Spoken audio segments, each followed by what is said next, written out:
नमस्कार, मु प्रमोद बेहेरा समस्तान को स्वागत करुची। अपन माने देखुचांती प्रकाश न्यूज।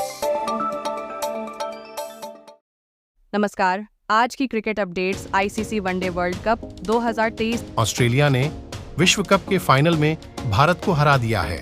अहमदाबाद के नरेंद्र मोदी स्टेडियम में रविवार 19 नवंबर को फाइनल मुकाबले में 6 विकेट से जीतकर खिताब अपने नाम कर लिया। ऑस्ट्रेलिया छठी बार विश्व विजेता बना है। वहीं भारत का तीसरी बार ट्रॉफी जीतने का सपना टूट गया। उसने टूर्नामेंट में लगातार 10 मैच जीते, लेकिन 11वें मुकाबले में टीम पिछड़ गई। ऑस्ट्रेलिया के कप्तान पैट कमिंस ने टॉस जीतकर गेंदबाजी का फैसला किया। भारतीय टीम पहले बैटिंग करते हुए 240 रनों के स्कोर पर ऑल आउट हो गई। भारत के लिए रोहित शर्मा और शुभमन गिल ओपनिंग करने आए। शुभमन महज 4 रन बनाकर आउट हो गए। रोहित ने 31 गेंदों में 47 रन बनाए। उन्होंने 4 चौके और 3 छक्के लगाए और स्पिनर ग्लेन मैक्सवेल की गेंद पर बड़ा शॉट खेलने की कोशिश में ट्रेविस हेड ने शानदार कैच आउट किया।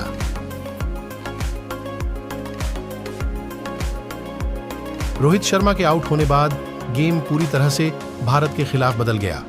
श्रेयस अय्यर महज 4 रन बनाकर चलते बने। विराट अपना हाफ सेंचुरी पूरा कर लिया और 63 गेंदों में 54 रन बनाकर आउट हुए। केएल राहुल ने 66 रनों का योगदान दिया। उसके बाद जाडेजा आउट हुए। इसके बाद 50 ओवर में 240 रन बनकर पूरी टीम ऑल आउट हो गया।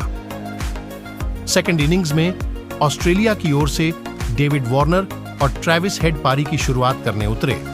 वर्ल्ड कप 2023 के बॉलिंग स्टार मोहम्मद शमी ने आते ही डेविड वार्नर को विराट कोहली के हाथों कैच करा दिया। जसप्रीत बुमराह ने 2 और सिराज ने 1 विकेट लेने में कामयाब रहे। 120 गेंदों पर 137 रन बनाने वाले ट्रेविस हेड को प्लेयर ऑफ द मैच चुना गया। एक समय ऑस्ट्रेलिया का स्कोर 47 रन पे 3 विकेट था, लेकिन हेड के पलटवार ने न केवल टीम की वापसी में मदद की, बल्कि बाद में आसान जीत का मार्ग भी प्रशस्त किया। ऑस्ट्रेलिया की जीत के साथ ही 140 करोड़ भारतीयों के दिल भी टूट गए। प्रकाश न्यूज चैनल को सब्सक्राइब करी, बेल आइकॉन को क्लिक कांतु। धन्यवाद। आप देख रहे थे प्रकाश न्यूज।